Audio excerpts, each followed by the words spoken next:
Hello and welcome to Time to Talk ng PH Time at sa magpapatuloy ng ating mga film reviews sa now extended na Metro Manila Film Festival. Ang ating pelikulang pag-uusapan ay ang nag-iisang action na kalahok sa ongoing Film Fest. Ito ay ang Topak, Double K.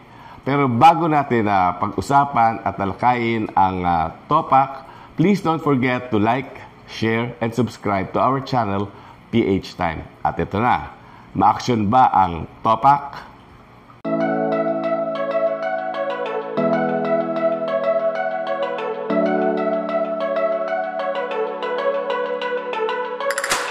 Sa Topak, si Arjo Atayde ay isang sundalong nagkaroon ng PTSD o Post-Traumatic Stress Disorder. Sa kaso niya, nakuha niya ang trauma matapos niyang masaksihan ang literal na pagkatay sa kanyang mga kasamahan sa kamay ng mga rebelde sa Mindanao.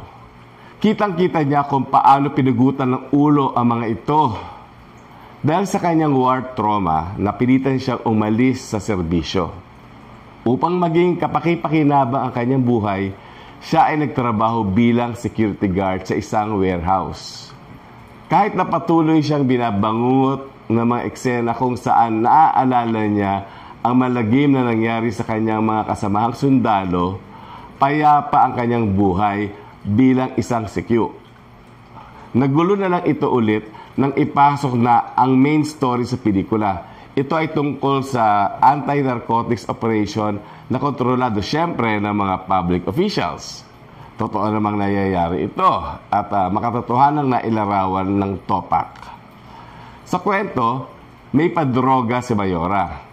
At dito naipit ang magkapatid na sina Julia Montes at Kokoy De Santos na kapwa drug courier. Nagtagpo ang landas sina Julia, Kokoy at Arjo nang ang magkapatid ay nagtago sa warehouse. Mabuting tao si Arjo kaya kinupkup niya ang mga ito. Yun nga lang, nasundan ang magkapatid sa warehouse ng mga kalaban at pati si Arjo ay nadamay sa gulo.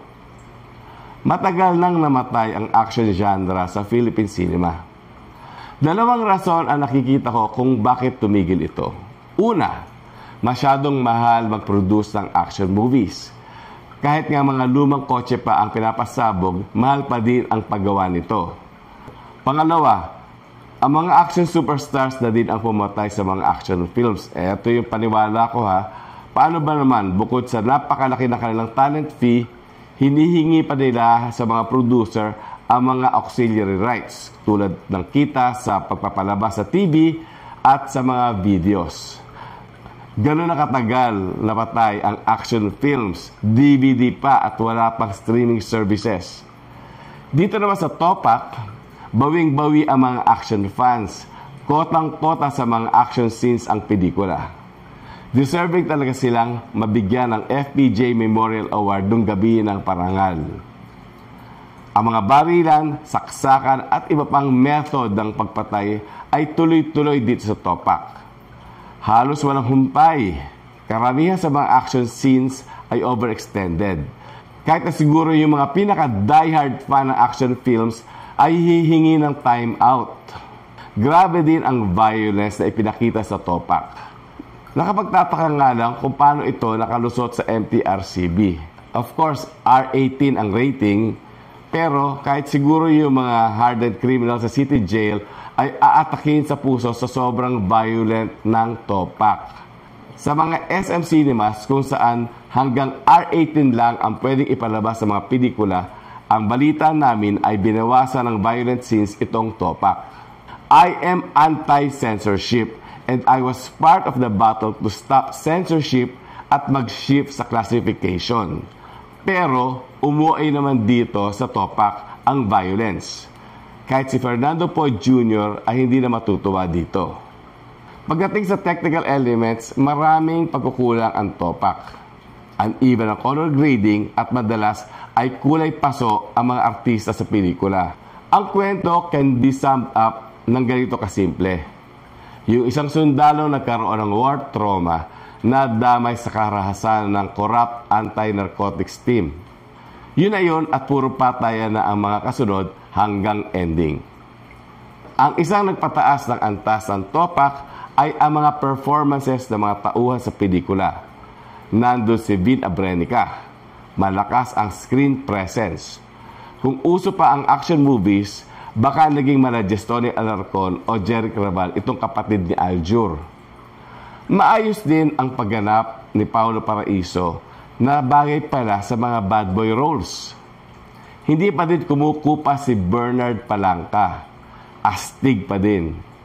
Pero syempre, tatabi silang lahat kay Sid Lucero. Undeniably, Sid is one of Philippine cinema's finest actors. Dito sa topak, napatunayan niya that he is also the most versatile. Alam naman natin na magaling siya sa drama, may comedic timing, at nag-Viva Max na din. Pero ang galing din pala niya sa action movies. Ano na lang ba ang hindi niya kayang gawin? Si Julia Montes naman is able to prove dito sa topak that she is not just some pretty face. May acting skills din. Kaya lang, sayang ang ganda niya dito at lagi siyang duguan. Ang power siya dito, tataubin niya si Wonder Woman. Ang pinakamahusay siyempre sa pelikula ay ang bidang si Arjo Ataide. Alam na nating lahat na mahusay na aktor si Arjo. Muntik na nga siya manalo ng urian para sa Baybas noong 2018. Lean ang katawan pero palong-palo sa mga action scenes. Ang galing pa sa martial arts. At ang boses, buong-buo, malaki at mababa. Bagay na bagay sa mga action. Complete package na siya. Sayang nga lang at di na uso ang action films ngayon.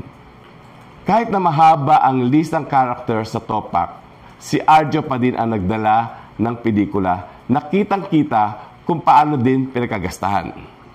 In spite of the blood and gore, highly recommended pa din ang topak. Very engaging as an action film. And just to show you kung gaano ito ka-entertaining, yung barilan at putukan, mahihiya ang mga fireworks display nung New Year.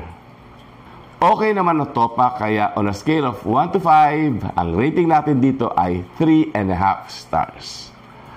Sana nagustuhan niyo ang ating review sa nag-iisang action movie na kalahok dito sa, again, extended na Metro Manila Film Festival. Hanggang sa muli, don't forget to please like, share, subscribe to PH Time at marami pa kami pag-uusapan in future episodes.